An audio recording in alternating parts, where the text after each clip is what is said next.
So this week, we've been exploring patterns. Patterns form when a cycle, or something that repeats, does so in a way that communicates information. Music is made of patterns that we hear, but there are also patterns that we can feel and see. For example, when we arrange letters on a page, we're forming visual patterns of the sounds that make words. But if we turn those letters into patterns of bumps, rather than patterns of ink, then we can not only see the letters, but feel them. And this is how people who are blind, or who have impaired vision, read, by using their fingertips to feel the patterns the letters make. But in either case, the ink or the bumps are not what's important. It's the pattern which tells us what each word is. Nature uses patterns in similar ways. For example, flowers use patterns to communicate with insects and animals about the kind of food they might provide. Bees actually dance in patterns that communicate with the other bees in their hive about where the flowers with the best food can be found. But the real masters of pattern are mollusks, the family that includes squids and octopus. They can actually change the patterns on their skin to match their surroundings and hide or camouflage in plain sight. Here to tell us more about how animals in Hood Canal use patterns is our friend Lucas Marin from the Hood Canal Salmon Center. Hello there, Lucas here from the Salmon Center.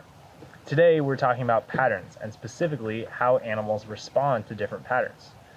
Animals can recognize patterns in a few different ways, and these are the ones that came to my mind first when thinking about patterns. Like we've talked about a bit already, birds use patterns pretty often. One main way is to identify each other, to identify between male and female adults or juveniles and babies. As feathers change throughout a bird's life, they lose their juvenile feathers, which are replaced by adult plumage. The patterns on their new feathers then show other birds if they're male or female, or if they're in breeding season or not, or if they've reached breeding age. Generally, the patterns that appear on wild animals aid them in some way. Showing whether they're male or female is one of those helping ways. And one of the other most common ways is to help them stay hidden in their natural habitat. This is called camouflage. You've probably heard of the word. Camouflage is an adaptation that many animals have developed to make them harder to see, whether to help them hunt or not be hunted. Birds often blend in with their surroundings and the surroundings that they live in the most in their habitat. Some have lighter colors on their bellies than on their back. Actually, most birds have that. This helps them blend in with the sky when they're seen from below, and blend in with the ground or brush when seen from above. So if I'm a bird and my belly is white and I'm flying above you, it's harder to see me against the light sky than if my belly was black. That would really stand out.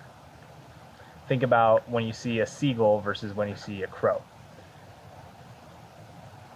Salmon also use different patterns and camouflage throughout their life cycles to adapt to different environments that they use. For example, after hatching in rivers, salmon fry soon become parr, a stage characterized by the stripes which form on their sides.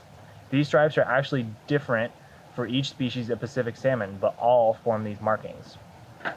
Here's a picture of some parr right here with different markings. Here we have the chinook on the top, the sockeye down below, the chum here, and the coho here, along with the pink here.